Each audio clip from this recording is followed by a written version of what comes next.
Irmãos, tudo bem? A paz do Senhor, aqui quem vos fala, seu irmão em Cristo, irmão Daniel, e você está no canal A Luz da Bíblia, Daniel Silva.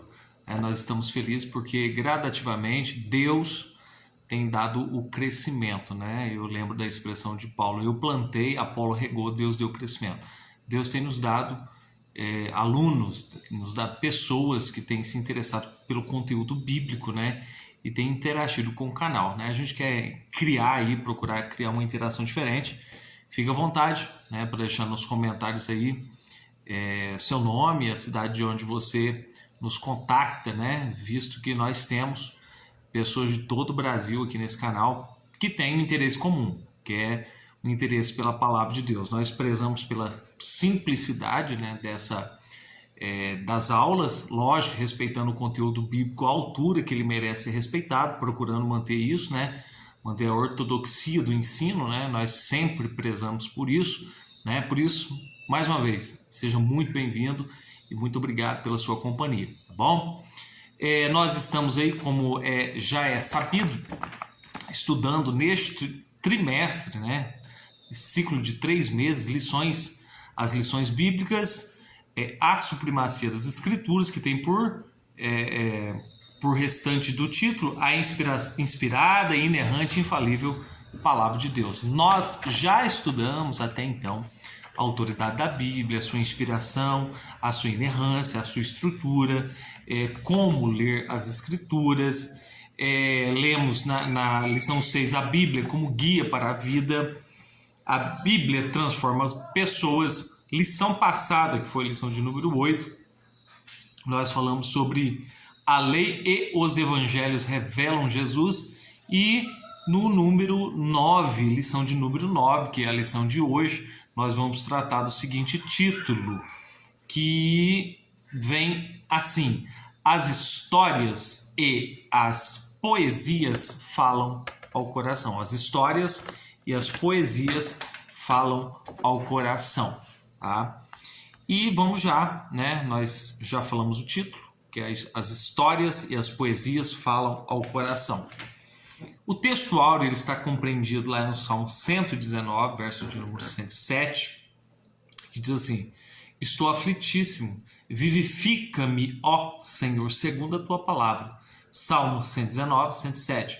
Verdade prática vai nos dizer o seguinte: os livros históricos e poéticos mostram a soberania e a sabedoria divinas. O relato dessas verdades produz fé e esperança em nossos corações.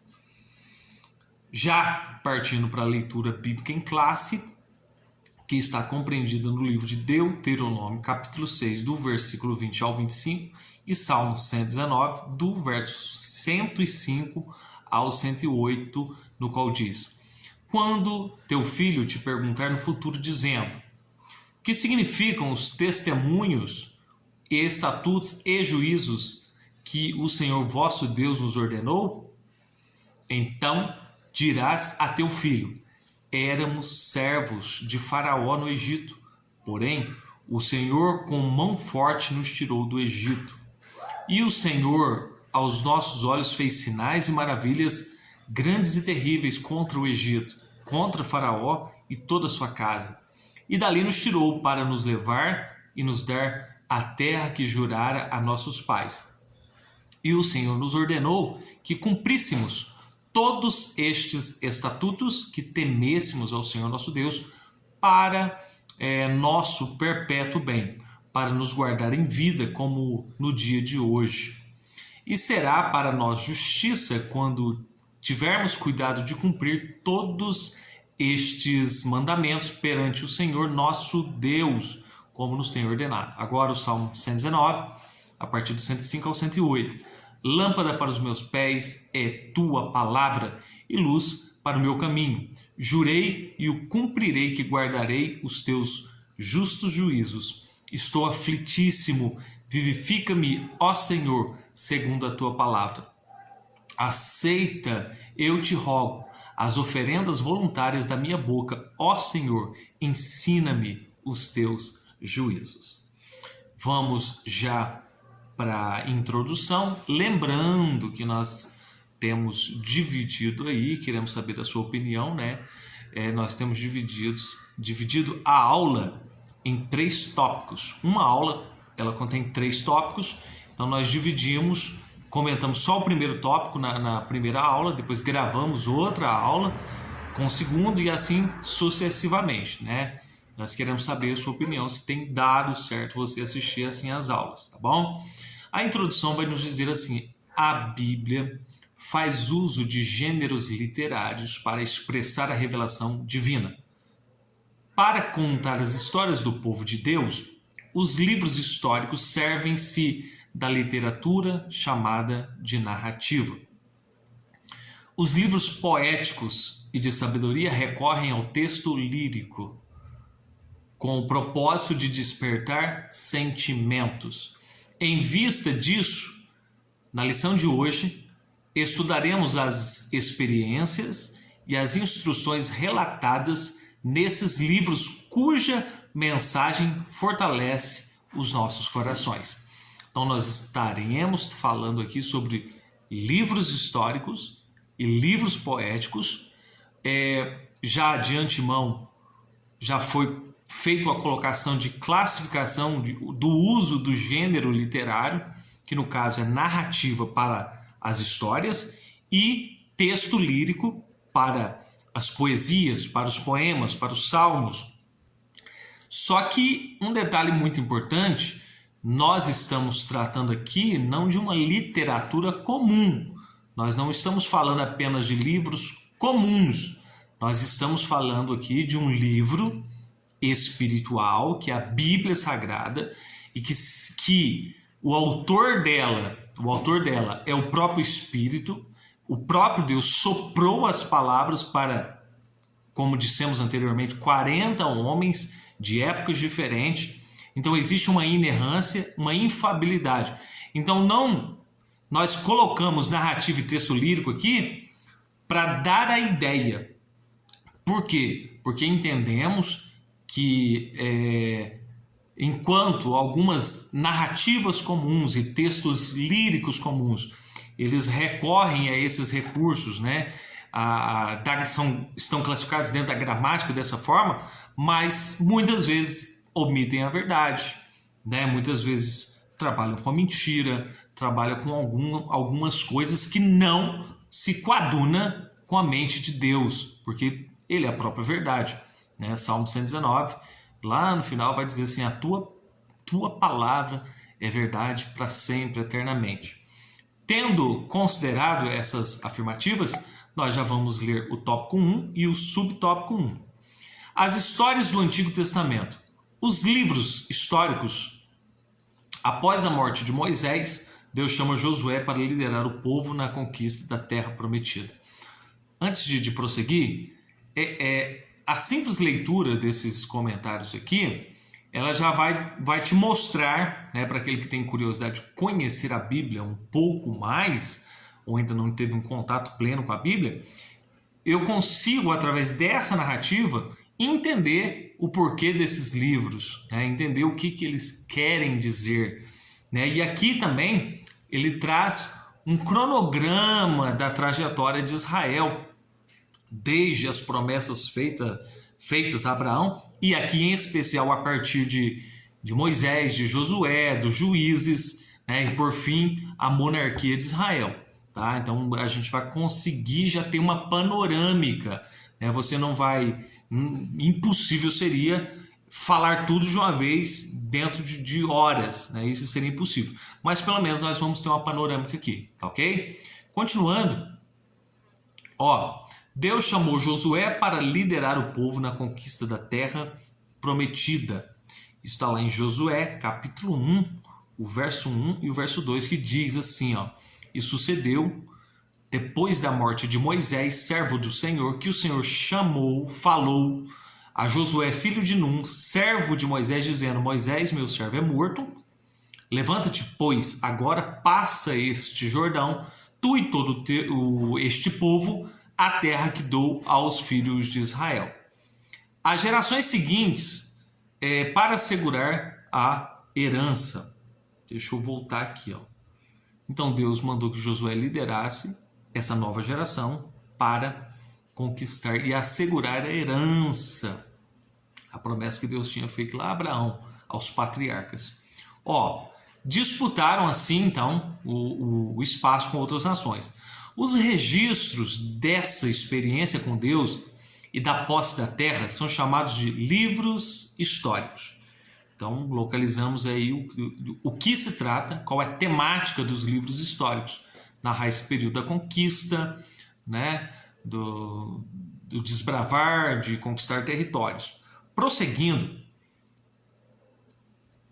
são chamados livros históricos, são um total de 12 volumes, 12 livros, 12 volumes, que retratam a história de Israel desde a entrada em Canaã, que é cerca de 1400 anos antes de Cristo, até ao tempo de Esdras e Neemias, cerca de 400 anos antes de Cristo.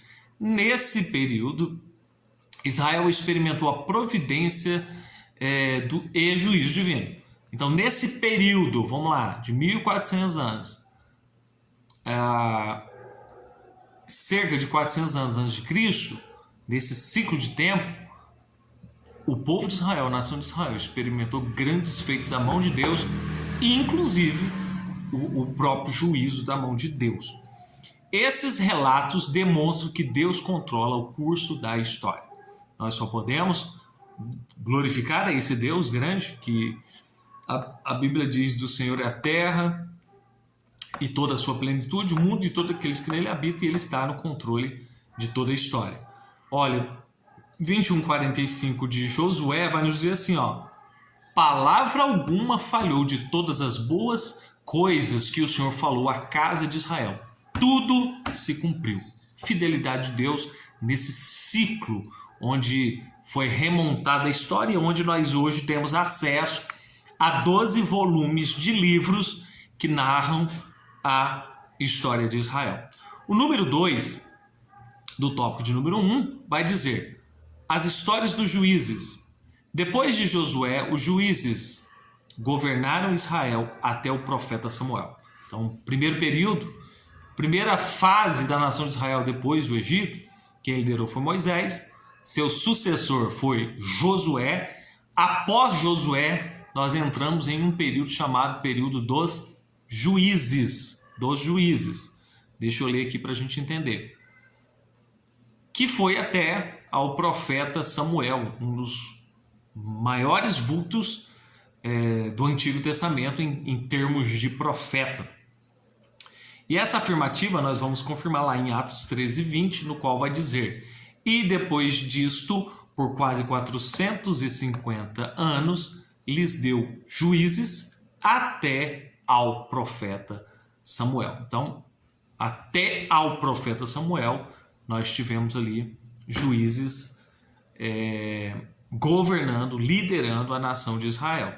Olha, são cerca de 400 anos da história com a atuação de 12 líderes. 12 líderes, nós estamos, repito, falando aqui do ciclo do período dos juízes. 12 líderes. E essa história dessa liderança, você vai poder comprovar lá em Juízes do capítulo 3, do verso 11 ao capítulo 16, ao verso 30. Vale a pena ler para fins de conhecimento, interação e intimidade com a palavra de Deus. Nessa época, não havia rei em Israel. Tá? Lá é o que vai nos confirmar. Juízes 18, o primeiro verso, no que diz assim, ó: naqueles dias não havia rei em Israel. E nos mesmos dias a tribo dos danitas buscavam para si herança para habitar, porquanto até aquele dia as tribos de Israel não lhe havia caído por sorte a sua herança. Então a ênfase aqui é que nessa época não havia rei em Israel.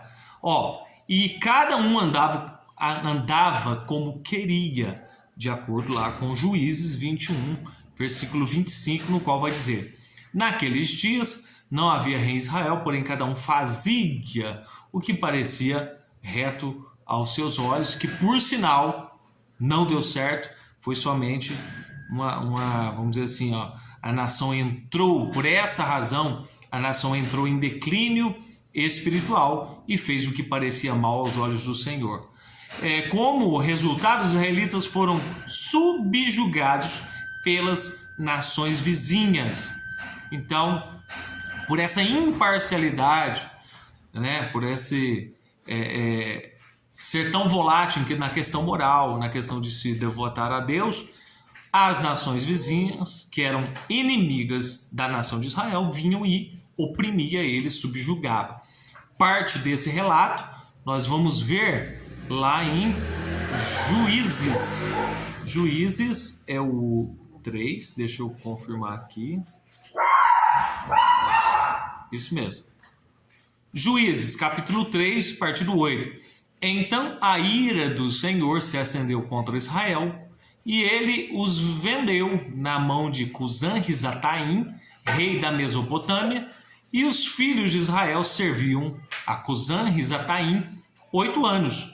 Porém, os filhos de Israel tornaram a fazer o que era mal aos olhos do Senhor. Então o Senhor fortaleceu a Eglon, rei dos Moabitas, contra Israel. Portanto, fizera o que era mal aos olhos do Senhor. Entenda bem, Deus é o juiz de toda a terra. Ele tinha mandado que a nação de Israel fosse lá e conquistasse o território mediante a liderança de Josué, porém, eles não fizeram. Depois disso veio a morte de Josué e, consequentemente, entramos no período de juízes, como dissemos, e aí eles se afastavam de Deus, então Deus permitia que os inimigos os oprimissem. Permitia que os inimigos de Israel, as nações pagãs em torno de Israel, viessem e subjugassem a esses, né? Era uma forma de Deus fazer juízo. E aí, apesar disso, mediante o arrependimento do povo, Deus levantava libertadores para resgatar Israel da opressão. Então, apesar disso, né, desse ciclo vicioso, um dos piores da nação de Israel, Deus ainda assim, quando o povo clamava, ele levantava libertadores, juízes, pessoas para ir lá e libertar do jugo do inimigo, da opressão do inimigo. É o que nós vamos ver lá em Juízes, capítulo 6, versículo de número 7, no qual vai dizer: E sucedeu que, clamando os filhos de Israel, o Senhor por causa dos midianitas. E sucedeu que, clamando os filhos de Israel ao Senhor por causa dos midianitas. Então os midianitas vinham, e aí Israel, Deus nos ajuda, nos acode, fazia oração. E aí resgatava Israel da opressão. Essas histórias apontavam para a realidade e a misericórdia divina. Então, a ênfase que nós temos aqui, essas histórias, ao mesmo tempo que ela mostra a melhor palavra, que eu acabo crendo que cabe melhor para intitular isso, é um ciclo vicioso, é aquilo, né? E, infelizmente, existem muitas pessoas que estão nesse ciclo vicioso. Qual que é? Buscam a Deus, oram, vão à igreja, jejuam, e aí Deus vem e opera, livra do mal, livra da morte, livra de uma situação difícil. Aí eles esquecem-se de Deus, se tornam ingratos, voltam para suas idolatrias, voltam para o seu mundo e viram as costas para Deus. Aí novamente a situação aperta, e as pessoas vêm novamente, buscam a Deus, e Deus tem misericórdia, e Deus ajuda, e levanta pessoas para orar, Ele levanta e ajuda, e cura, e faz tantas coisas. Mas a pergunta que fica para nós nessa tarde é o quê? Até quando vai ser assim? Porque que nós precisamos urgentemente de um coração fiel a Deus, independentemente das circunstâncias. Independentemente das circunstâncias. Eu acho que a gente não precisa de momentos difíceis, só dos momentos difíceis para buscar a Deus. Que busquemos a Deus em bons momentos, e nos momentos difíceis também estaremos assegurados em suas mãos. Tá? Essa é um proveito que eu tiro aqui da nossa discussão. Então é assim. E mesmo assim, o que nós vemos? Um Deus fiel, um Deus bom, que ia lá, socorria, ajudava, levantava, trazia de volta, libertava, né? Dava paz, dava fartura, dava o alimento, dava a chuva, enfim, mas o povo recaía. E aí nós temos lá em 2 Timóteo 2,13 o seguinte verso: se formos infiéis, ele permanece fiel, não pode negar-se a si mesmo. Então ele permanece fiel, mas ele também deseja um coração fiel. Lembro-me de uma referência no livro dos Provérbios, no qual vai dizer: cada qual entre os homens apregou a sua bondade, vírgula, ponto, vírgula, mas o homem fiel, quem o achará? Ainda nos Salmos, a Bíblia diz: os meus olhos procurarão os fiéis da terra, os que andam no reto caminho, esses me servirão. Esses me servirão.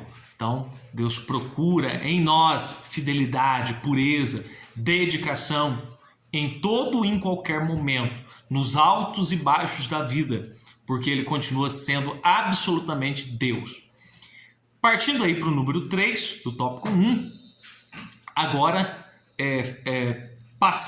falamos rapidamente dos livros históricos, né? E agora nós vamos continuar tratando dos livros da história dos reis, que fazem parte dos livros históricos. E aí eu leio o seguinte: a história dos reis. Por volta do ano 1050 a.C., Deus constituiu Saul como rei em Israel, né? Aí nós vemos aquela transição dos juízes. O último juiz da nação de Israel foi Samuel. Ali naquela ocasião, o povo clama a Deus, fala assim: a gente quer um rei como as outras nações têm. O problema não era ter um rei, o problema era abdicar, abrir mão da teocracia. E teocracia é o governo de Deus. O problema das pessoas pedirem a Deus um rei era justamente como se eles tivessem assim: não queremos que o Senhor governe conosco diretamente. Porque antes disso, era para permanecer um governo teocrático, que Deus falava com o profeta e o profeta falava diretamente com o povo e não precisava de um rei totalmente. Não que não houvesse governo, havia sim, mas havia o governo teocrático, o governo do próprio Deus. E isso é um perigo, né? Porque, já fazendo uma aplicação para nós precisamos sim do governo de Deus, do governo teocrático sobre as nossas vidas. Obedecemos as leis do país, obedecemos as leis que estão em torno de nós, mas precisamos que a lei de Deus, que o governo de Deus sobre as nossas vidas, ele seja maior e mais absoluto. Que era o problema aqui nessa transição de juízes para a monarquia. O primeiro rei da nação de Israel foi Saul, né? Porém, Saul fracassou. Nós vamos confirmar essas informações.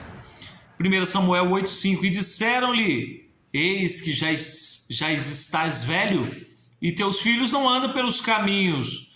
Constitui-nos, pois, agora um rei sobre nós, para que ele nos julgue como o tem todas as nações. Então o povo pediu, e Deus permitiu. Deus não era favorável a isso, mas ele permitiu, pela insistência, pela dureza do coração do povo de Israel. E aí o Saul reinou, mas foi rejeitado. E diz a Bíblia em 1 Samuel 16:1, assim: então disse o Senhor a Samuel: até quando terás dó de Saul, havendo eu o rejeitado, para que não reine sobre Israel?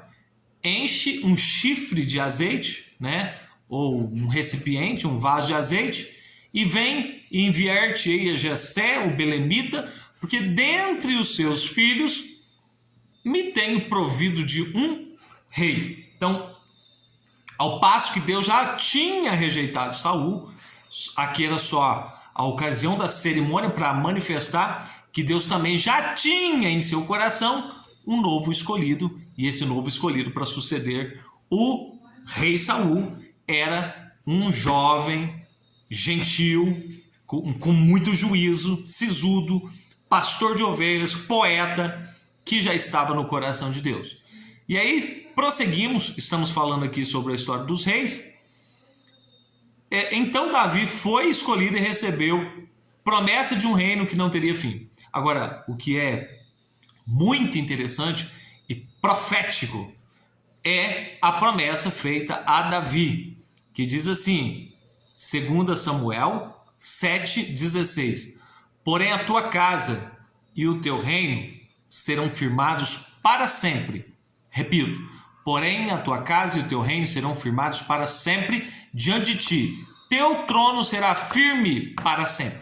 Essa foi a promessa feita ao rei Davi. E vamos lá, isso é profético, é messiânico, é escatológico, porque ele apontava para Jesus. Ele apontava para Jesus e cumpriu-se em Jesus. Claro que ainda não temos a manifestação plena do reino, a qual será no futuro, mas nós sabemos que Jesus é o filho de Davi, segundo a carne, segundo a linhagem, ele é o filho de Davi, e que um dia veio como rei e um dia virá para todo sempre implantar de uma vez por todas o seu reino. E aí nós continuamos lendo a promessa de Deus para o rei Davi, que o seu reino não teria fim. Seu sucessor Salomão lhe sucedeu, e após a sua morte o reino se dividiu em Israel, reino do norte, e Judá no sul. Então vamos voltar ao raciocínio aqui. Saul foi o primeiro monarca a pedido do povo. Deus permitiu. Saul não andou conforme as ordenanças da lei, da palavra, fez loucura. Deus o rejeitou, levantou Davi. A Davi Deus fez uma promessa que ele reinaria perpetuamente. Depois de Davi, apesar de erros e tropeços também desse grande rei, o que ocorreu? Ele teve Salomão, Salomão reinou. Após Salomão, o reino foi dividido em reino do norte e reino do sul.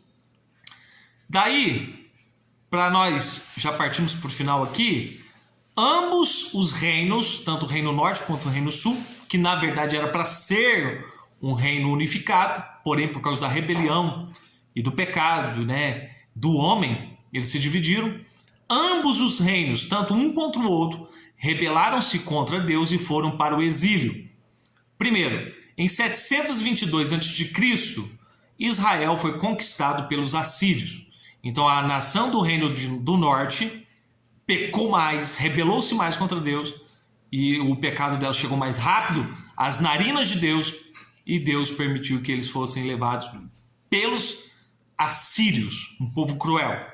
Já em 586 a.C., Judá caiu. Judá caiu diante da Babilônia. Contudo, apesar disso, aí a gente está, como eu disse anteriormente no início da aula, nós estamos dando uma panorâmica aqui. Se fosse para estudar mesmo, a gente ficaria horas. Já em 539 a.C., passado-se aí o período do exílio, de acordo com as promessas feitas a Jeremias, a Daniel, enfim, passado aí, cumpriu-se a promessa. Deus restaurou o trono de Davi. Então o que Deus fez? Deus trouxe de volta do cativeiro babilônico e pôs como governador pessoas, e eu cito essa pessoa que era Zorobabel, que era um governador, porém... Lendo novamente a informação que a gente leu, só para reforçar a ideia, olha que interessante. Judá caiu diante da Babilônia, contudo, em 539 a.C., cumprindo a sua promessa, Deus restaurou o trono de Davi. Ou seja, essa cena é muito importante, porque aqui se cumpre cabalmente as promessas de Deus, de que passados 70 anos, e aí você vê todo o elenco profético envolvido nisso, Daniel, Jeremias, Isaías, narrando a voz do próprio Deus, que traria de volta do cativeiro, restaurando, purificando da idolatria. E nós vemos que ali, no cenário de Ageu, de Zacarias, Esdras, Neemias, tudo trabalhando em conjunto, é o próprio Deus sinalizando o tamanho da grandeza da sua fidelidade. fidelidade. Então, cumpre-se, e um dos governadores, o nome dele era Zorobabel, filho de Sealtiel, que na realidade ele tinha o quê? Uma linhagem davídica. O que eu quero dar ênfase aqui é daquela promessa feita a Davi que o seu reino seria perpétuo, que não faltaria pessoas sobre o seu trono. Então Deus trouxe a fidelidade dele mais uma vez a ser vista por isso. Agora, o que nos enche de alegria é saber que e do reino de Judá a esperança messiânica se cumpriu em Jesus. Através do reino de Judá, através da linhagem de Davi, lá em Lucas 1, verso 22 e 23, deixa eu localizar aqui, Lucas 1, 31 e 33. Lucas 1, 32 e 33. Deixa eu ler para a gente.